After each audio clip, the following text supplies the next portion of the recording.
He was never a slave, but became a great contributor to America. John Jones, born in 1816, was the son of a free biracial mother and German American father in Green City, North Carolina. Though free and easily able to pass for white, he was still considered black. Jones had to indenture himself to learn the tailoring trade in Memphis, Tennessee. In 1841, he married Mary Jane Richardson, a free black woman. They had one daughter, Lavinia, in 1843. Despite being free blacks, they were mindful of slave catchers snatching people and selling them into slavery. Therefore, they secured fresh copies of freedmen's papers and kept them at all times. They were stopped, but able to maintain their freedom.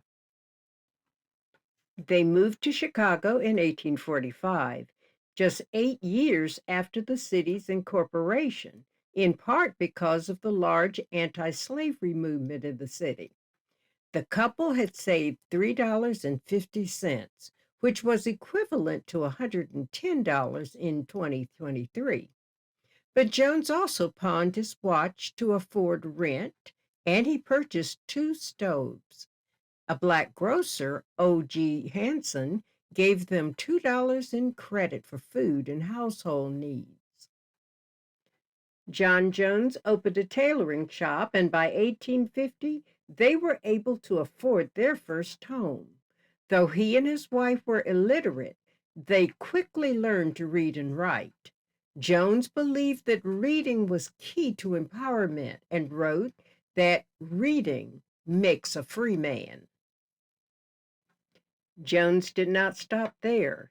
He was listed in the 1851 city directory as Jones Tailoring Shop, with advertisements for his services. He wrote, "I take this method of informing you that I may be found at all business hours at my shop, ready and willing to do all work in my line you may think proper to favor me with, in the best possible manner.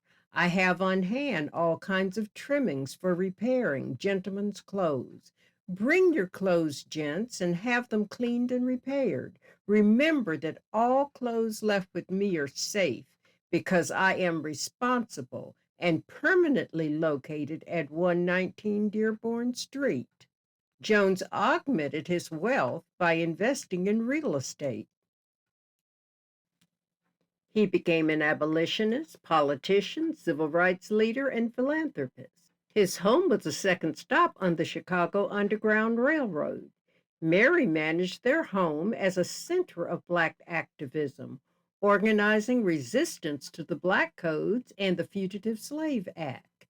In 1864, the Chicago Tribune published Jones' pamphlet, The Black Laws of Illinois, and a few reasons why they should be repealed. The next year, in 1865, Illinois repealed the state's provision of its black laws. They counted Frederick Douglass a friend, and he introduced them to John Brown. In 1871, Jones was elected as a Cook County Commissioner, the first African American to be elected to public office in Illinois. He became a notary public that year. In 1870, Jones was the first black man in the state of Illinois to serve on a grand jury. In 1871, the Great Chicago Fire destroyed the Jones home and their four-story tailoring business, together valued at $85,000, equivalent to approximately $2,162,000 in 2023 money.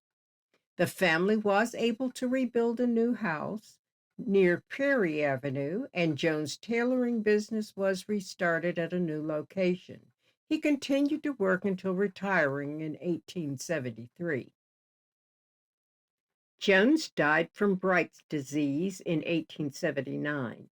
His wife, Mary, was the executor of his will and inherited his fortune, becoming independently wealthy.